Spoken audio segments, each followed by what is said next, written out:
Feel like wearing a mask of goat skin?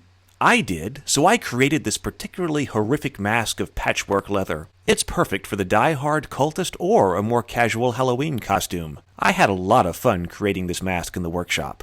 Join me now, and I will show you how it's done.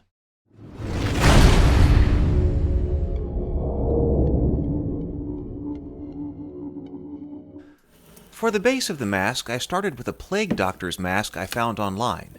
It came with a rather flimsy ribbon to keep it attached to your head. I wanted something more substantial that would keep it in place when walking around at conventions. So I removed the ribbons and constructed a headband out of 2mm thick black craft foam. It was easy to make this to the size of my head. To make it more hat-like so the mask would not slide down my face, I added a band over the top of the head. My plan is to wear this mask with a hood, so you'll never see the foam band on top anyway. I glued the band together and the band to the mask using barge cement. Remember, this is a contact cement, so you apply it to both surfaces, let it dry, and then hold the pieces together. I have lots of these plastic clamps around the workshop, and they're like having extra hands you can put anywhere. They held the band together as it dried. Once the contact cement had dried, it was time to move on to decoration. I wanted this mask to look like it's made of a patchwork of leather.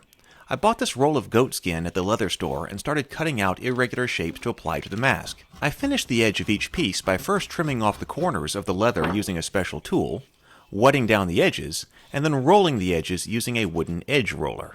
To decorate the leather, I used a variety of decorative stamps. To stamp the leather in this way, the leather first has to be cased. Casing the leather is simply done by wetting the leather with a sponge and then waiting until the leather is flexible and very impressionable. You don't want it to be too wet, just wet enough that the leather becomes susceptible to the tools. Then the stamps are applied to the leather and struck with a plastic mallet against an anvil. This leaves a great looking stamp in the leather. You can create all kinds of designs and patterns in the leather by using different leather stamps.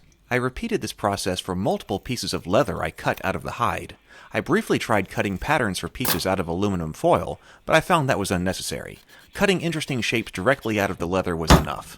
While the leather was still damp, I used the clamps to try to get the leather roughly in the shape that it would need to be by clamping them to the mask as it dried. Once the leather dried, it would hold the general shape. I used barge cement to glue the leather to the mask, again applying the cement to both the leather and the mask, letting it dry and then sticking the pieces together.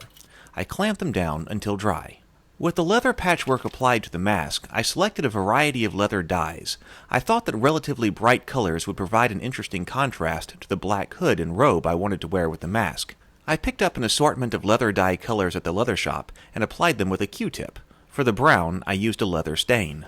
Once the dye was dry, I wanted to weather the mask a bit, and with all the patterning, there are lots of crevices where dirt or grease could have collected. So I used watered-down black acrylic paint to apply to the mask and then wiped most of it off with a paper towel to keep the paint off the high parts of the mask. To give the whole mask a consistent shine, I clear-coated it with a satin polyurethane. At this point, I thought the mask needed something else. For an extra bit of detail, I decided it needed stitching. I thought it would look really good if all the leather pieces were stitched together with sinew. But the mask and the leather were pretty thick, and so I used a drill with a small drill bit to drill holes along the edge of each piece of leather. Then, for the stitching, I used a cross-stitching of artificial sinew carefully going through each hole that I had drilled. This was time-consuming, but I think it was very important to the final look of the piece. Finally, I whip-stitched around the eyes and also around the bottom of the mask to finish those edges and complete the mask.